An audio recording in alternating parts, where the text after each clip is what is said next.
ఈరోజు మనం యోగా ద్వారా పాజిటివ్ థింకింగ్, అనుకూలమైనటువంటి ఆలోచనలు ఏ విధంగా మనం పెంపొందించుకోవచ్చో చూద్దాం. ఫస్ట్ రెండు ముద్రలు చెప్తాను. ఒకటి హన్సి ముద్ర, రెండోది అభయ ముద్ర.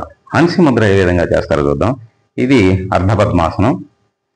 ఇప్పుడు హన్సి ముద్ర చేసే విధానం, ఇవన్నీ ఇట్లా పెట్టాలా, ఈ లిటిల్ ఫింగర్ ఇట్లా ముందుకు ఉండాలి. హన్సి ముద్ర చేసేటటువంటి విధానం ఇలాగ బాడీ థైస్ మీద పెట్టుకొని ప్రశాంతంగా గాలిని పీలుస్తూ, మన గాలి పీల్చేటప్పుడు ఏ విధమైన ఆలోచన మైండ్లో లేకుండా ఉండాలి. ఈ విధంగా ఈ ముద్రని 5 నిమిషాల పాటు చేయాలి. రెండోది అభయ ముద్ర, అది ఏ విధంగా చేస్తారో చూద్దాం. ఇక్కడ షోల్డర్ హైట్, 1 హ్యాండ్ మాత్రమే ఇది ఇలా పెట్టుకోవాలా, చిన్న ముద్ర లాగా.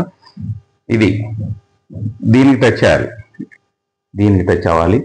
దీన్ని షోల్డర్ హైట్కి తెచ్చుకోవాలి. ఇలా షోల్డర్ హైట్కి తెచ్చుకొని ఇక్కడ షోల్డర్ హైట్, కళ్ళు మూసుకొని ప్రశాంతంగా గాలిని పీలుస్తూ